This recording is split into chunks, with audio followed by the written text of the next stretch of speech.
Good evening, everyone. Tonight I'm here to talk to you about the topic of smoking and the reason more people need to know why it's so dangerous to your health and why now is the time to stop smoking. I want to share with you some shocking statistics.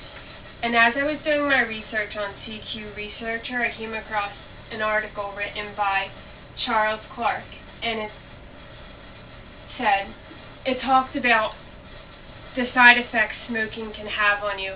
But did you know that 440,000 Americans die from smoking each year? And that it's the #1 killer of Americans also. The reason it's important to quit is 88% of Americans find smoking annoying. And in that 88%, a third of those people smoke.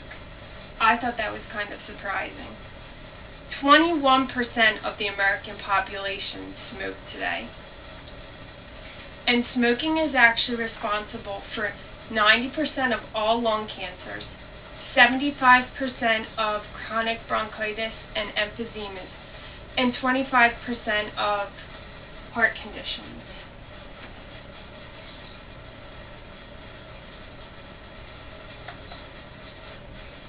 Now, here's a visual to show you just how bad smoking is to your health.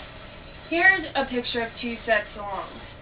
The first set is of a non-smoker, and the second set is of someone who has smoked. Again, when I was on Opposing Viewpoint's website, there was an article written by John Pescadola, and it said, tobacco contains more than 4,000 chemicals, and 69 of them are carcinogens. And if you're not positive what a carcinogen is, it's any substance that is an agent directly involved with the exacerbation of cancer. Now, you ask, what has the government helped to do with stopping people from smoking? And they've actually done a lot on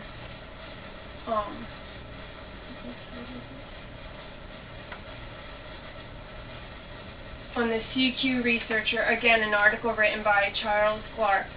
There are 541 local laws passed to fight against the war on tobacco. Some of the legislation that has been passed is places have begun to become non-smoking.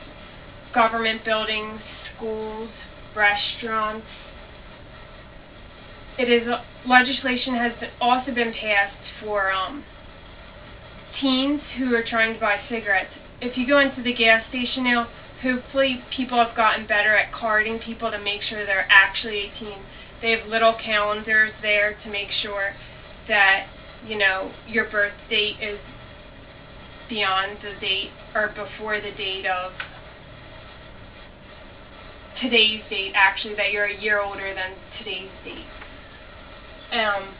You don't see commercials anymore of cigarette advertisements or promotional offers. The government's really tried to tighten up on things like this.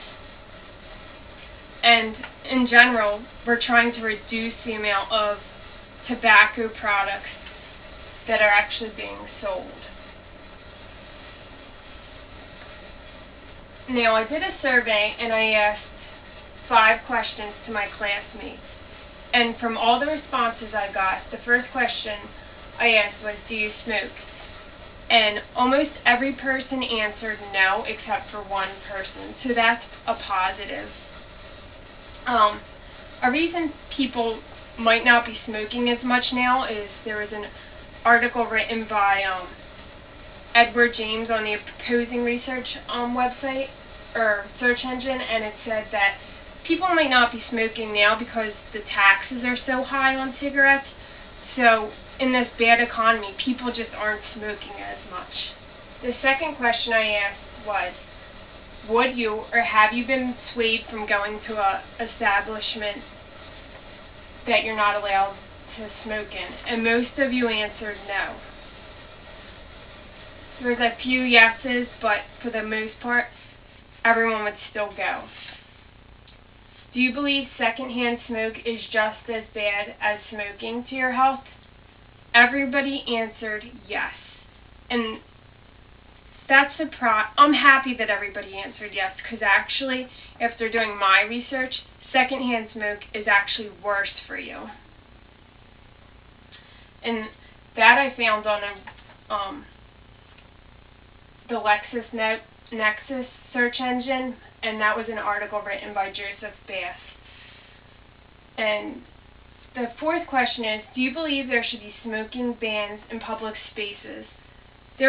Mostly everyone said yes, but there were a couple no's.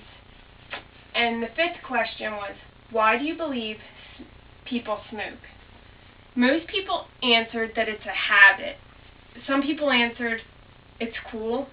There's nothing cool about smoking. It is a terrible habit to have, and once it becomes a habit, you become addicted to it. And a lot of people feel the need to go out and smoke during the day, and that's not fair to your coworkers either, so smoking gets in the middle of your job too, because there are people who don't get the opportunity to go outside and smoke. So smoking affects everyone. It affects your family, it affects your coworkers. Now, there are a few alternatives to smoking, and they're pretty easily accessible. The first is a drug called Chantix, and you can go to your doctor and he can prescribe this to you. The next is Nicorette gum and Nicorette patches. The fourth is, if you've tried everything else and nothing else works, you can try hypnosis. The sixth could be joining a support group or calling somebody every time you feel you need to have a cigarette. There are alternatives, and there are people who want to help you smoke. Now, the last option is the smokeless cigarette, and there hasn't been a lot of research done on this one yet because it is so new. It doesn't give off all the carcinogens. It actually vapors. So, I mean, it's an alternative. I don't know how good of an alternative it is because it is so new, but anything's better than trying to quit smoking. And when you're trying to quit smoking. I just want to say in closing, smoking affects everybody, whether you want to hear that or not.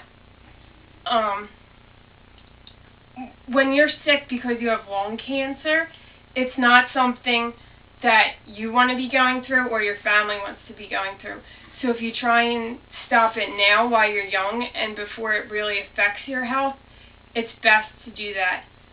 So I would like to thank you tonight for listening to my speech.